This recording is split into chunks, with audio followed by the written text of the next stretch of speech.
Wow.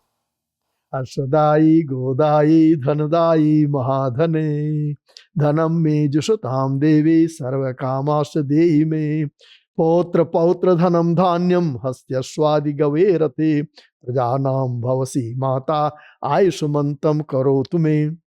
Ashwadayi. So what happens is, the radiance of Padmini walks into our life in an amazing way. It gives us horses, or it feeds our horses.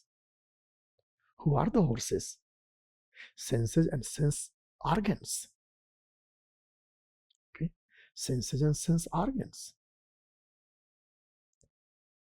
If the horses are not healthy, this whole chariot of life made of body, mind, organism can't take us anywhere. Godai, Ashwadai. Then what happens? Horses are there, but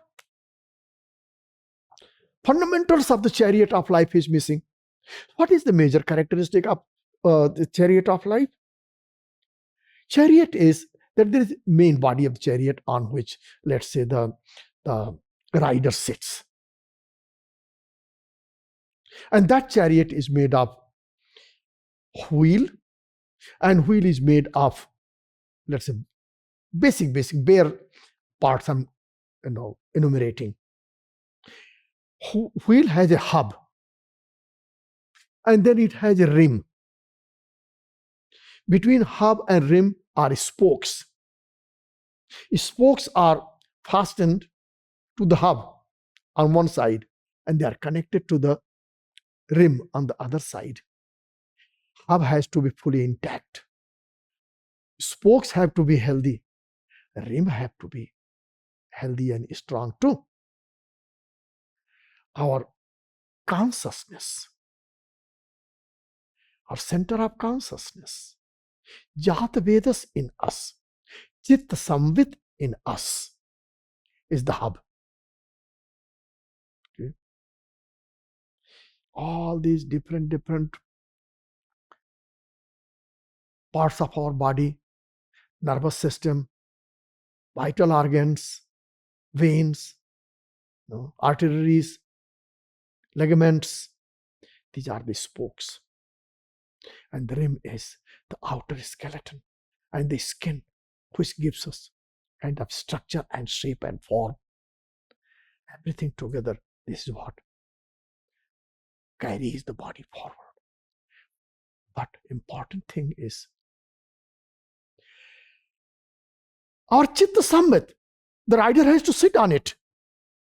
One thing.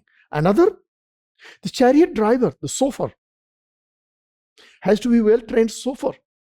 Chauffeur has to know how to drive the chariot and where to go. It has to know the entire map, and it has to be fully connected to our GPS system, our conscience, the Chitta Samvit, the inner being. Okay? Inner being. And it has to have good control over the reins, so that the horses, the senses, don't go wild. Once this thing is fully understood, then the life is wonderful.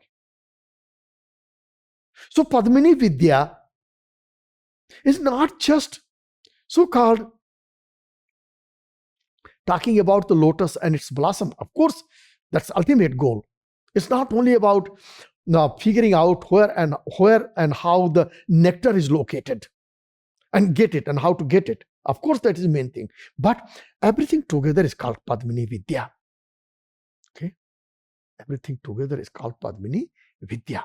And it in that regard, that we are talking about so many components together, that is this blossoming of Padmini comes in. Blossoming of Padmini comes in.